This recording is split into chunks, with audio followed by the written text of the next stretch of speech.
what you hate. Hi, I'm Angel. Thanks for stopping by.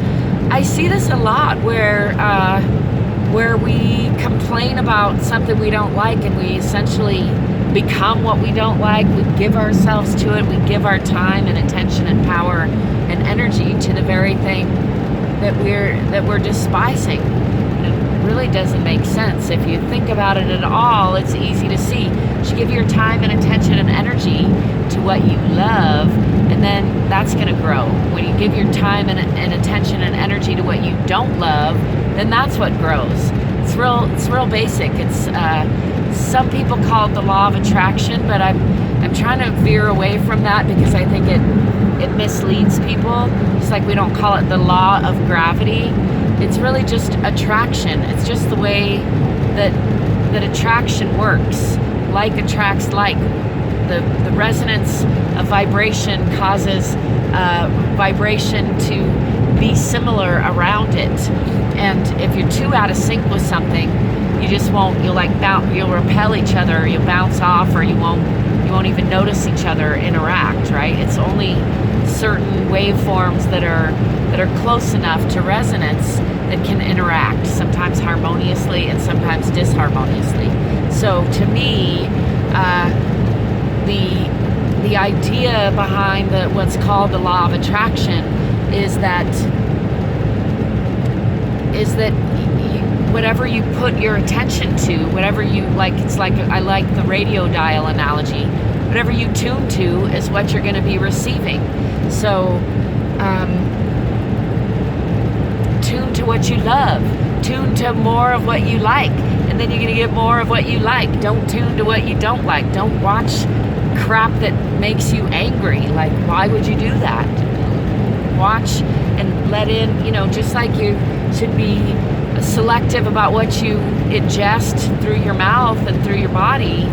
You should be selective about what you ingest in your mind, with your eyes, with your ears, with your thoughts.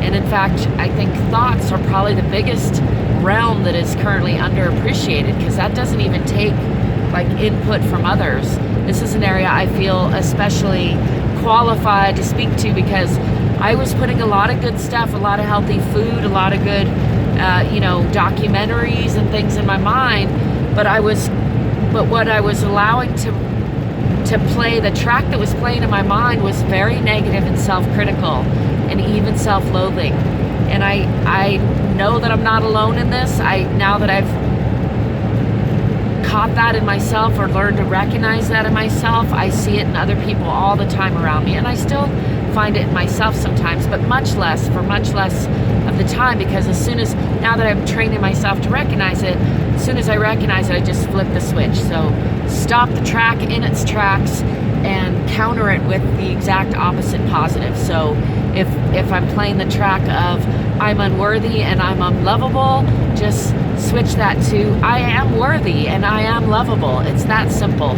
It's simple, but it takes repetition, so it's not always easy, because if you're in the pattern, in the habit of playing a negative track, it can take some time to reprogram yourself into a more positive track.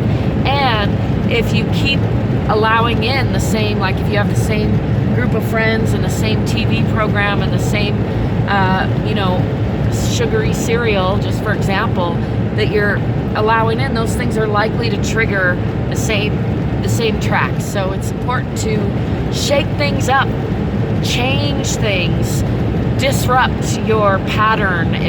Once you recognize that there's a pattern that isn't serving you well, the first thing is to scratch the track, to disrupt the pattern, to pull yourself off track, and then put yourself on a new track, establish a new pattern. And that takes repetition, and it's not unusual to fall back into the old pattern more than once. So you got to be persistent. You got to be persistent and relentlessly loving of yourself, relentlessly forgiving of yourself, in order to if you fall down, just like learning to walk.